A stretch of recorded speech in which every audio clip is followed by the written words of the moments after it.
Hey guys, welcome back to my channel, Andre here at xenomorph.com. Today with Samuel L. Jackson as Nick Fury. It's the second representation of Hot Toys Nick Fury character, this time from the Captain America with the Winter Soldier movie, and as you can see it's an amazing likeness to Samuel L. Jackson, and it totally blows the first version out of the water. So follow me for this video review. We'll give you a quick 360 on the box and then all the details on this magnificent release.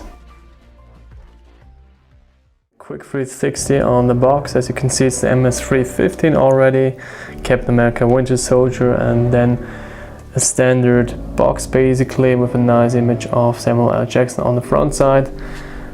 Everything else is really basic, and which speaks for itself. I mean, we've got more or less a re-release of a character that we already got with the Avengers 1 movie in 2012. What I really like on this release is actually the price tag. So it will cost about $220 US in the United States, and if you want it currently right now from Hong Kong directly, it will be about $250 US, which is, I think, quite okay for this release because it has some really nice stuff with it, and it's quite a really good portrait and likeness for the head sculpt that you will see in a minute. Okay, and here we go with the figure out of the box. It really looks like a miniaturized version of Sam Jackson. Unbelievably made. So the quality of the head sculpt, the paint application, it's amazing. But more, and also a comparison with the first version later on. Let's go first for the accessories. As you already can see, I've got the arm sleeve already attached to the figure. More on this in a minute. And if we go down below, there's the default stand with the Winter Soldier logo. Then we've got different hands, grabbing ones that you can use for the pistol or for the smartphones, then some fisted ones, left and right of course. Then you get a secondary eye patch, just a replacement part basically. Nice thought of Hot Toys. Then this is the data stick or something that I think Captain America wanted to bring to Nick Fury, or the other way, not sure. And here's this smartphone from that scene in the movie where he just shows the screen to Captain America. And here a plastic gun, but with some nice weathering all around. Also here you can remove the clip if you want so.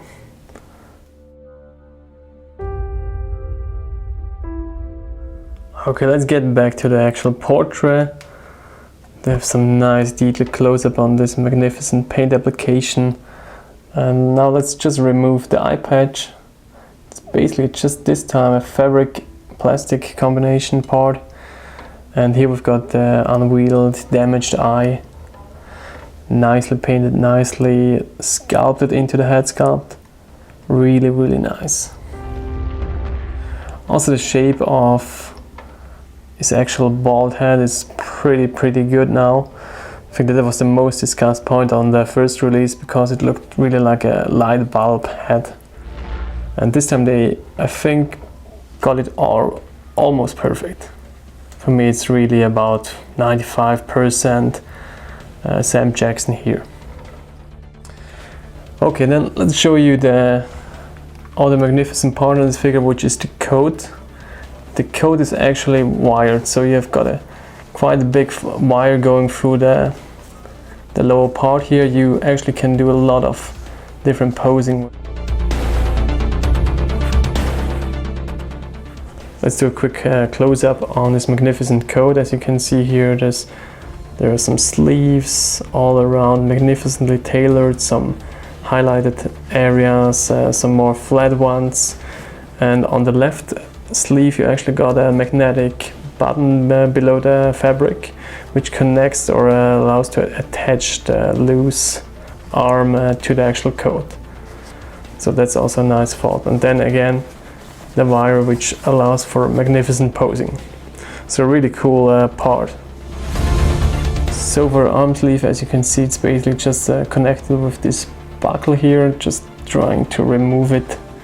It's quite a delicate piece, I have to say.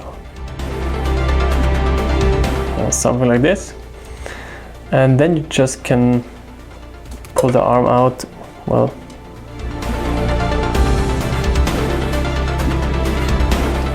something like this, and just reconnect the hand. That's about it. The rest you will just pull out of the figure. Then also the attire beneath the coat is really well done. So you've got this turtleneck sweat shirt here, and actually there's a padding below, so you have a bit more of a chubby look going on, which is really nice. And then some normal paints, just all plain black, and the boots are just plain flat and plastic.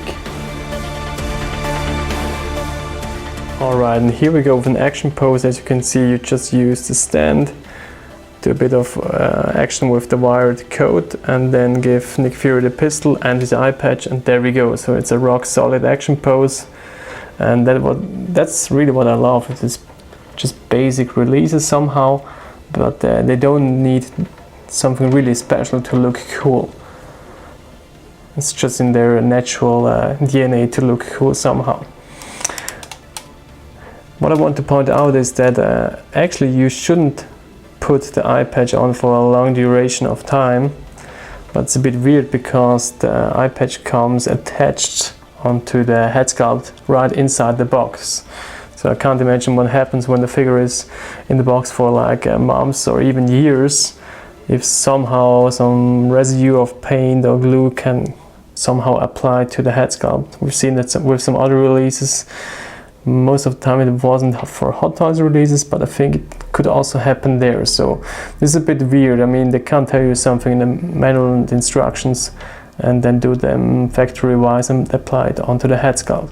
Okay, let's go for the comparison with the first Avengers and Nick Fury. The differences are really obvious already on the tailoring. So here we've got the first version, and on the left the current version from the Winter Soldier.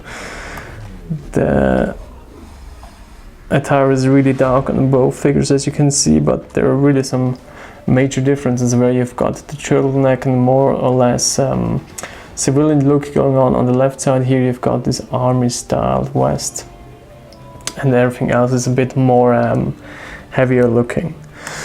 But the main surprise comes of course with the two head sculpts, and the difference is so obvious. I mean, it's really a huge step forward for Hot Toys in terms of sculpting and paint work on the new one. Basically there are some major differences. First, I really dig the new paint application. The brown, the chocolate brown that they used on the latest version is a much natural looking color. Here it's really a bit comic looking on the first Avengers version, and also the whole expression on the face is so much lifelike on the latest edition of Nick Fury. And of course the head sculpt itself, the head form is really more natural and more looking like Samuel L. Jackson on the latest edition. So huge props to Hot Toys in this release. It's really a major step forward, I have to say. Before I forget, here on the new one you can detach the eye patch. As you have already seen on the first edition, it was a plastic piece which was glued on somehow. And also I think the paint application of these veins with the scarring and stuff is much better on the new one.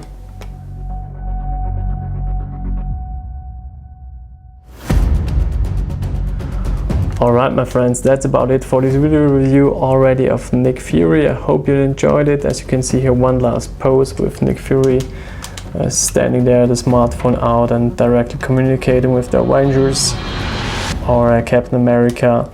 And that's what I like with this release. It's really basic, has some necessary accessories, and that's all you get. And with that you can achieve some nice basic but really fitting posing and impressions for this character. I hope you had some good insights also for the comparison part with the first release. I think it's a huge step forward. The first release had its qualities, for example the items and the Tesseract suitcase was really cool, but the likeness is really off, so I might now consider selling now on the first version. but if I don't have to, I'll probably keep both versions, so let's see. I hope you enjoyed, and thanks for watching. See you next time. Bye bye guys.